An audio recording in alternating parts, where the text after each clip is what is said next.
So we talked a lot about listening. Listening is a key one. Hmm. Listening hypertrophy. Making sure that we're paying attention to self-affirmation, getting people, and yourself included, aware of I can do it, and just being able to have the honest conversations that we need to have with ourselves and other people. Um, are there any books or podcasts that you find have been helpful for you or that you can recommend to other people who are looking to learn a little bit more about Hmm. NLP or For sure. affirmations? I would state that, like, if you're true, like if it's the NLP piece that you're interested in, and please know Mm-hmm. that when you read a lot of a lot of books, they're rooted in NLP. They just might Mm-hmm. not say it, Right. right? So you could, if you have the knowledge, you can often filter it through that way and go, okay, this is why they're saying that, or this is why that makes sense. Like Anthony Robbins is an NLP practitioner, Mm-hmm. right? Like that is his thing. That's what he does. But Carol Dweck mindset, I know everybody is, but that Yeah. is one, especially as a parent. As a parent, there's a couple chapters in there that hit home, Mm-hmm. to use that. But NLP in specific, it would be the NLP workbook by O'Connor. That at least gets you thinking about how you need to kind of learn about NLP and how the lessons layer in over Mm-hmm. time. But nothing beats practice. When we Right. talk about linguistic hypertrophy, it's about intensity, it's about volume. We can work on our NLP strategies and techniques a lot easier when we write, because Mm-hmm. you're not like under the pressure of, I got to say something right now. And if I don't pay attention to what's coming out of my mouth, what's going to come out? We just kind of rely on our natural instincts. But when you start to speak with intention and you pay attention to how you architect your language or design, so when you're talking about sensory acuity, it takes practice. And the other thing I would say about learning is just truly pay attention to what catches your attention. Mm-hmm. Because we all know when somebody said, let's learn algebra, and it wasn't interesting, you're like, hell no, that's not my thing. But if you connect to something and that kind of, that's authentically something I am interested in, how can I be more curious? How can I actually listen when I read? Mm-hmm. You should recognize the voice, by the way. Yes. Right? I don't know about you, but when I read, I hear my voice, right? And Yeah. that's, and is like, is the information sinking in? And it's okay to actually go back and read something over again, Mm-hmm. because you're typically not the same person that you were when you read it the first time. For sure. For sure. Yeah. The books I love the most, I usually read a few times, and every time I read it a second time, there's always another little nugget of information that comes out of it, Hmm. and that's always the most beneficial because your perspective has changed, Yeah, and now you can apply it differently. absolutely. Absolutely. Perfect. If anybody has any questions, feel free to put in the comments. I have a few more that I want to go through with you. Sure. Um, what encouraged you to get into leadership? You've had Oh, so many roles throughout the year. I know, right? Yeah. um, that, you know what? It's a great question. And I don't say that lightly. I think we hear that, oh, it's a great question. Let me ponder. But if I immediately, when you asked that, went back to my athletics and went, I like to win, Mhm. right? I like to be competitive. I like to be a great teammate. I like to be passionate about something and commit myself to it. But I also want to lift people up, right? And so I think for me, leadership started from a very young age. And it doesn't mean that for somebody else it might not start, it might start later in life, but the question was about how did I get into leadership? And for me, leadership came through sport before it came through the boardroom. And Mhm. I often talk about, going from the bench to the boardroom. I treat the boardroom very much like a team I'm playing on, Right. and whether it's being the courage to take the risk on a first step of something and put myself out there for the sake of others to then follow. Mhm. I think sometimes it's instinctual, Cass. You're actually stumping me a little bit on this one. I'll let you mull it over. Yeah. um, how do you view productivity versus non-productivity? Do you find that people are so busy trying to be productive or busy that they're not really being that productive. Ooh, how long do we have? I got about 15 minutes before we're booted off. Okay, well, you know what? And I'm totally cool to keep talking if that works for you and the team. Yeah. Um, so the question was around productivity. I think it's a definition of what you think productive is and what your purpose for that productivity is intended to be. So if you're being busy just to appear productive, then is it working for you, right? We'll often say a lot of people will appear very busy planning, Mm-hmm. but it's sometimes a reflection of they're actually afraid to succeed. Mm. So if you're not being productive, what are you being? Right. So you cannot not answer a question. So when I asked that, I said, if you're not being productive, what are you being? People probably went lazy, not productive. Well, because if I were to Yeah. say, can you hear me clearly? Yes. Yeah, what color is the sky? We can't not answer a question, even though we might not verbalize it out to the Mm-hmm. world. We are thinking about it, right? So when we think about productivity, it's like, is this aligned to what I have said my purpose is? Mm-hmm. So you in cooking, and I'm going back to this because I was listening there, but when you say, cooking makes me happy, Right. right?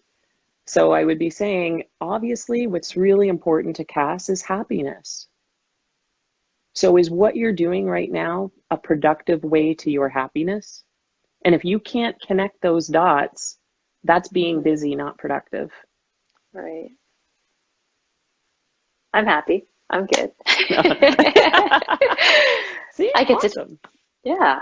Yeah. I like how And, you and, connect and everything though. yeah, and if this is kind of making you go, huh, what? Yeah, that's great. That's great. Because you've just, taken your learning to another level by emphasizing and hypertrophizing.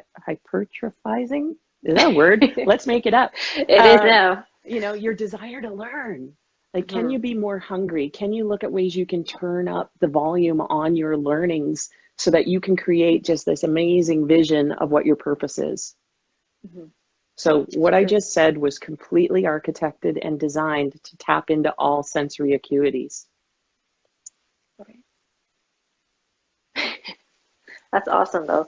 Um, Okay. I find that everything you've mentioned is like it ties back all into like from the communication hypertrophy to just like making sure that you're one listening to what the person is saying and then tying it Mm-hmm. back to what makes for me cooking happy, but for what other people I'm for sure there's other things that make you happy, Cass, other but I I'm just trying to use the information as a yes teaching tool. right yeah perfect. Is there anything else you'd like to mention while I have you on here about yourself, affirmation, what you're doing? Um, I will leave. I guess I'll leave you with some of these things. So I actually made notes because I wanted to be prepared because you deserved my best today. And I do Appreciate need it. to say thank you to Ellie and yourself and the team from Bars and Bells. I know we were supposed to be in person soon, but this is definitely giving me an opportunity to share what Ellie had originally asked me to talk about. Mhm. Um, but we talked about affirmations. We talked about NLP in terms of that's really just how we make sense of the world, the world. But I want you to remember too that, what you think you feel and the power of language. So I'll give you a super easy demonstration of how powerful your language can be to guide your clients. I want you to think about this. A horse walks into a bar. Did anybody else see a horse walking into a bar? Yeah. Okay. So all that proves is that what we communicate, people envision, they relate it to something they know because they know what a bar is, they know what a horse is, and they know how to walk, right? Mhm. So a horse walks into a bar. That's the power of language. We can help guide and navigate people and give them choice through questions by and using those linguistic capabilities. And because I believe and value communication, it enables me to let it come out really authentically. Mhm. Oh, and I get a little emotional about it. I think, you know, it's so underestimated. And part of the reason why it's underestimated is because perhaps people don't know enough about it to really Mhm. leverage the power of it. I think when we're kids, the saying "sticks and stones won't break my bones," but words, what was it? Words will Names will never hurt me. names will never hurt me. There is a bit of falsity to that, just because it's wrong. Like if someone calls you something, it's gonna hurt you, it's gonna impact you, and it may linger over a certain amount of time. Oh, So the whole yes. words have impact are it's absolutely true. Like even the simplest things, like I love your hair today. The curls are gorgeous, right? Like it's such Thanks. an impactful thing. So when you say something with either negativity or with positivity, the intention, like you said, behind those words need to be there for whoever you're saying Look it at to. that. My son just joined. Maybe we should talk about Cole for a second. It's his Hi, birthday tomorrow. Cole. Happy early birthday. How old is he turning? 17. Oh, wow. I know. 17. He's a Feels great like kid. forever ago. I I know. see I all the hear hockey you. posts that you do about him. Hmm. And I That's asked him, awesome. and he could probably validate about the whole teammate thing Hmm. that, how you show up as a teammate shouldn't differ between how you show up as a teammate in your family to how you Hmm. show up as a teammate for your work team, your home team. Um, those are things that are really strong values. And Hmm. um, yeah, I just think that language and how we speak is so important. And even our tones change. Like you'll notice when you start to listen a little deeper, the inflection people make. And you can leverage those as a coach sometimes too, right? When you're starting to give cues, when something is really important, your voice tends to go up, which helps tell those people.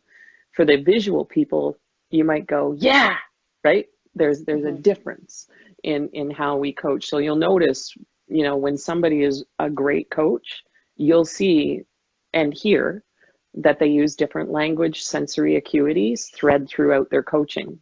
And Right. as a trainer, and I think this is important for PTs, is when PTs listen to their clients, or if you were to read any of the, if they've sent you emails, dive into the language a little bit and go, are they an auditory learner? Are like what is prevalent?